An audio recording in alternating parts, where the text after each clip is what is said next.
एक बार की बात है कि यशोदा मैया प्रभु श्री कृष्ण के उल्लाहनों से तंग आ गई और छड़ी लेकर श्री कृष्ण की ओर दौड़ी। जब प्रभु ने अपनी मैया को क्रोध में देखा तो वह अपना बचाव करने के लिए भागने लगे। भागते भागते श्री कृष्ण एक कुम्हार के पास पहुँचे।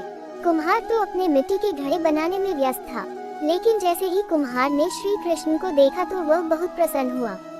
कुम्हार जानता था कि श्री कृष्ण साक्षात परमेश्वर हैं। तब प्रभु ने कुम्हार से कहा कि कुम्हार जी, आज मेरी मैया मुझ पर बहुत क्रोधित है। मैया छड़ी लेकर मेरे पीछे आ रही है। भैया, मुझे कहीं छुपा लो। तब कुम्हार ने श्री कृष्ण को एक बड़े से मटके के नीचे छिपा दिया। कुछ ही क्षणों में मैया यशोदा भी वहां आ गई और कुम्हार से पूछने लगी, क्यों रे कुम्हार, तूने मेरे कन्हैया को कहीं देखा है क्या? कुम्हार ने कह दिया, नहीं मैया, मैंने कन्हैया को नहीं देखा। श्री कृष्ण ये सब बातें बड़े से घड़े के नीचे छुपकर सुन रहे थे। मैया तो वहां से चली गई। अब प्रभु श्री कृष्ण कुम्हार से कहते हैं, कुम्हार जी, यदि मैया चली गई हो तो मुझे इस घड़े से बाहर निकालो। कुम्हार बोला, ऐसे नहीं प्रभु जी, पहले मुझे 84 लाख यानियों के बंधन से मुक्त करने का वचन दो।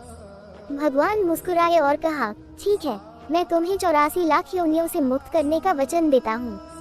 अब तो मुझे बाहर निकाल दो। कुम्हार कहने लगा, मुझे अकेले नहीं प्रभु जी, मेरे परिवार के सभी लोगों को भी 84 लाख योनियों के बंधन से मुक्त करने का वचन दोगे तो मैं आपको इस घड़े से बाहर निकालूंगा। प्रभु जी कहते हैं, चलो ठीक है, उनको भी 84 लाख योनियों के बंधन से मुक्त होने का मैं वचन देता हूँ। अब तो मुझे घड़े से बाहर निकाल दो। अब कुम्हार कहता है, बस प्रभु जी, एक विनती और है, उसे भी पूरा करने का वचन दे दो तो मैं आपको घड़े से बाहर निकाल दूंगा। भगवान बोले, वो भी बता दे, क्या कहना चाहते हो? कुम्हार कहने लगा, प्रभु जी, जिस घड़े के नीचे आप छुपे हो उसकी मिट्टी मेरे बैलों के ऊपर लाद के लाई गई है।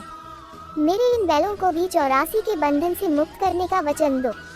भगवान ने कुम्हार के प्रेम पर प्रसन्न होकर उन बैलों को भी 84 के बंधन से मुक्त होने का वचन दिया। प्रभु बोले, अब तो तुम्हारी सब इच्छा पूरी हो गई, अब तो मुझे घड़े से बाहर निकाल दो। तब कुम्हार कहता है, अभी नहीं भगवान, बस एक अंतिम इच्छा और है, उसे भी पूरा कर दीजिए, और वही ये है, जो भी प्राणी हम दोनों के बीच के इस संवाद को सुनेगा उसे भी आप 84 लाख योनियों के बंधन से मुक्त करोगे। बस ये वचन दे दो तो मैं आपको इस घड़े से बाहर निकाल दूंगा। कुम्हार की प्रेम भरी बातों को सुनकर प्रभु श्री कृष्ण बहुत खुश हुए और कुम्हार की इस इच्छा को भी पूरा करने का वचन दिया। फिर कुम्हार ने बाल श्री कृष्ण को घड़े से बाहर निकाल दिया।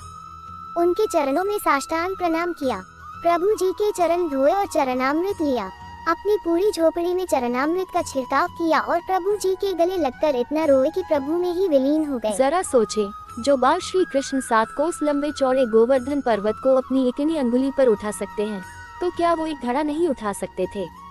लेकिन बिना प्रेम रीझे नहीं नटवर नंद किशोर। कोई कितने भी यज्ञ करे, अनुष्ठान करे, कितना भी दान करे, चाहे कितनी भी भक्ति करे, लेकिन जब तक मन में प्राणी मात्र के लिए प्रेम नहीं होगा, प्रभु श्री कृष्ण मिल नहीं सकते।